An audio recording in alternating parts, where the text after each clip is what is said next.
Genshin Impact was a game I never expected to enjoy. I remember trying it on launch day and walking away pretty unimpressed. Everything I'd seen beforehand during the launch cycle, the build crafting, the combat, the exploration, the characters, it all had my attention, but the actual experience just didn't land. Then version 1.2 rolled around and my girlfriend and I decided to give it another shot. The next character caught my eye, and the one after that became one of her all-time favorites. Since then, it's been a constant in my gaming rotation. I take breaks, sure, but I always come back. At this point, I'm fully invested in the journey, even if the game's direction isn't always one I agree with. You expect a gacha game to be mindless fun for a few weeks and then fade away, but Genshin broke that mold.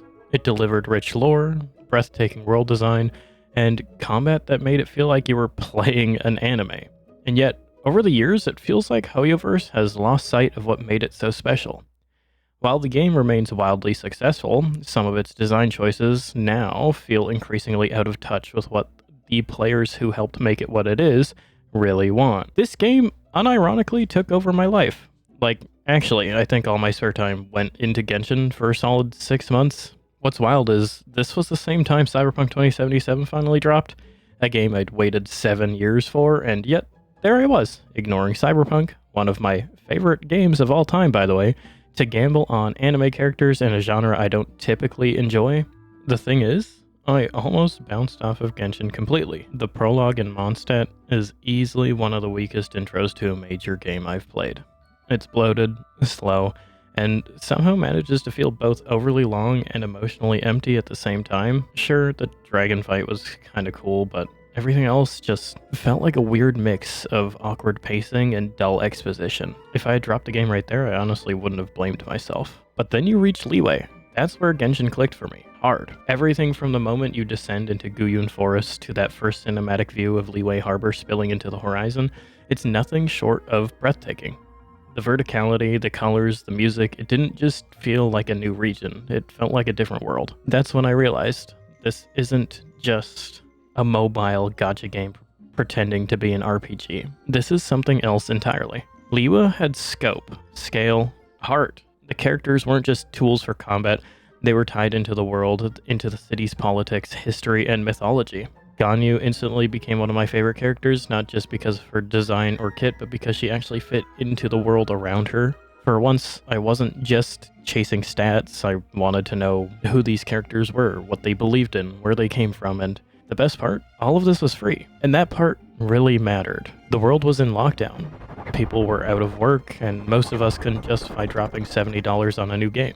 Genshin dropped at the perfect time, and free-to-play wasn't just a bonus, it was a lifeline. That's what made Genshin so special in its early days. The game didn't just give you flashy gacha banners and combat, it gave you a world.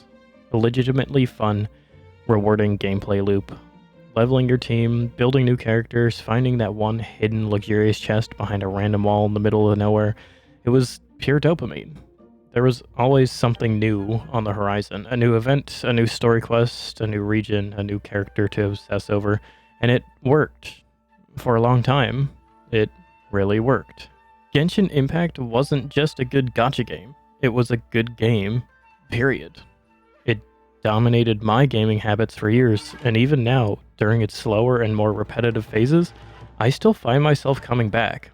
Maybe out of habit, maybe out of hope, or maybe because, for better or for worse, Genshin has become part of my life. And a part of my life it has definitely been. For the better part of 5 years, Genshin Impact has remained a constant in my gaming rotation. Sometimes for months at a time, other times for just a week or two before I burn out again. But no matter how often I take breaks, I always seem to come back. Whether it's a new event that draws me back in, new character, or finally reaching the next part of the Archon quest, I'm still fully invested in the world HoYoverse has built. But lately, it's been feeling like the game is just spinning its wheels. Maybe it's long-term fatigue, maybe it's burnout, but it really feels like Genshin has drifted away from what made it so captivating. Especially with the direction they've taken in Natlan, which for me has been the worst region in the entire game. Now, visually, Natlan did have me interested. I loved the initial promise of a diverse region full of distinct tribal areas, bold graffiti-styled artwork, and a culture that felt alive.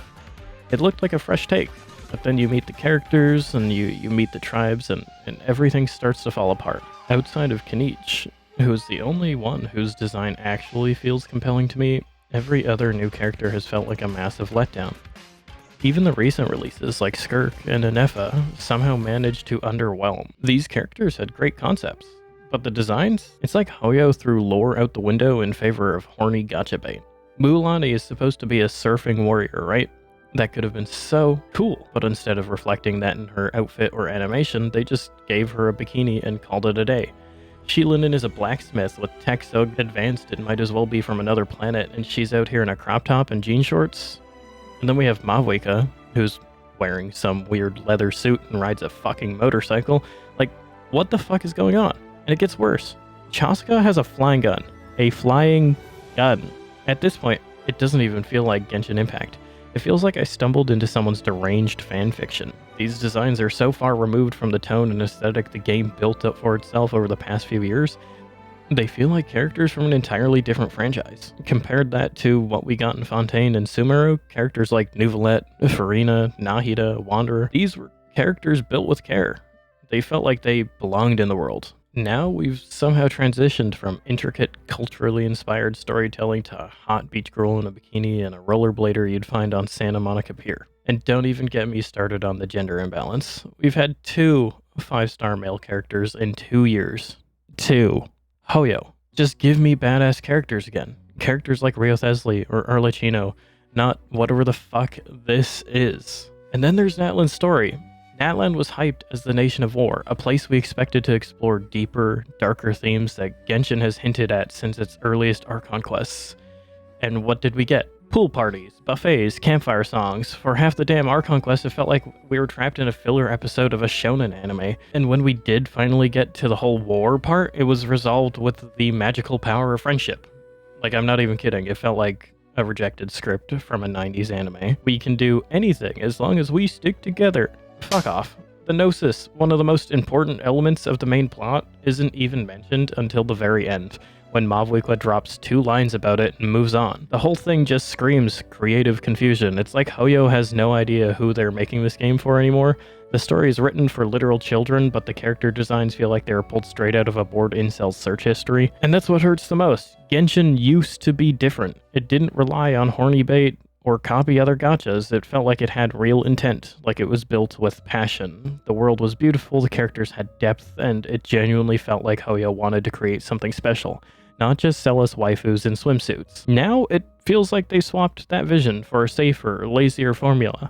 Recycled events, low-effort writing, shallow character designs, all wrapped up in a game that still looks gorgeous but feels increasingly hollow. Genshin Impact has become a shell of what it once was, a beautiful, high-budget, content-rich shell, but a shell nonetheless. And it's weird, because Genshin has been one of the highest-grossing games every single month since launch, which is exactly why so many of the recent decisions feel completely out of left field. They didn't need to resort to horny bait. They were already printing money as it was.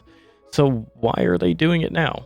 It's not like the revenue was slowing down. Most of the player base was so invested in the story and characters that they'd probably stick with the game until the Teyvat arc ends, no matter what. It just feels off. For a long time, Hoyo actually seemed hesitant to release broken characters. Ganyu was top tier for years, and they never tried to outdo her immediately. But now we get Arlecchino, an absolute monster of a unit, and not even a year later they drop Mavuika, who power creeps her into the dirt. It doesn't feel like progression, it feels like they just stopped caring. And then there's the synergy bait. Characters that are straight up gimped unless you pull someone else entirely, like how Skirk loses a third, 33% of her damage unless you have Escoffier. That's fucking ridiculous. How are you supposed to plan your pulls when you don't even know the character you like is tethered to some random horny bait support you have zero interest in? And it's not just about team synergy either, it's the constellation locking too. Rio Thesli is one of my favorite characters, but he pretty much requires C1 just to feel comfortable to play. Why do I need to spend extra just to make a character feel complete?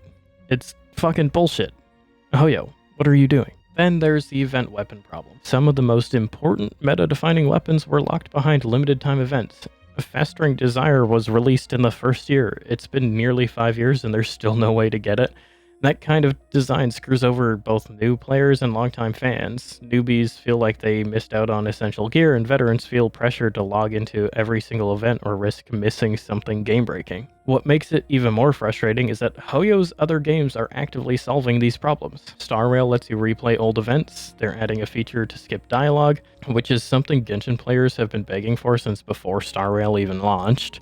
It's hard not to feel like Genshin is just being ignored, like the devs just aren't listening anymore. And yet, I keep coming back, because I love this game. I love the universe HoYo has built over the last 5 years, and I want to see where it goes. I want to see how it ends. Maybe that's sunk cost fallacy talking, but even after everything, there's still a lot I genuinely enjoy. The combat, for one, is still some of the most satisfying I've experienced in an RPG. Elemental reactions, team synergies, build crafting, it's just endless fun when there are actually new characters I care about enough to build, that is. Lately, that's been happening less and less. What's never dropped in quality, though, is Genshin's production value. In fact, it seems to only increase. The cutscenes get better, the animations get better, the music, the world design, it's still unmatched in the gacha space. The only games that come close to this production value are HoYo's other games.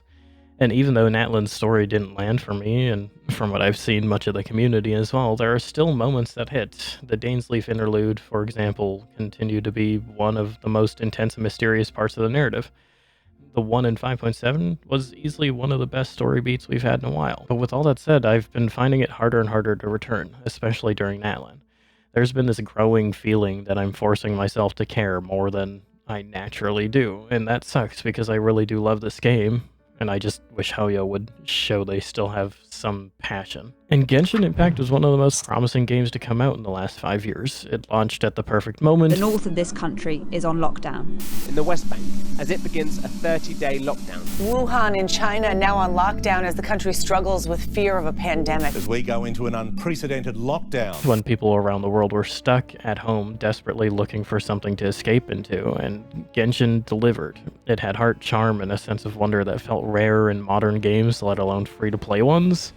Every new update felt like a reason to return, to explore, to care. It wasn't just the gameplay or the graphics, it was the feeling that HoYoverse genuinely wanted to make something special, something that stood apart from the typical cash grab gachas dominating the mobile space. But somewhere along the way, that spark started to fade. The updates began to feel more formulaic, characters became less about fitting into the world of Teyvat and more about appealing to algorithm-driven trends.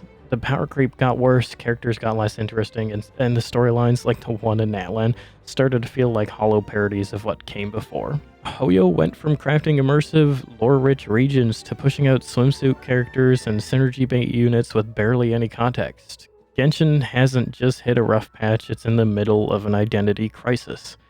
A game that originally stood for its integrity is now starting to blend in with the very trends it originally rose above. And yet, I still care. I still log in. I still want to see how it all ends. Not out of obligation, but because deep down I believe Genshin can return to its former glory. There's still brilliance buried in its bones.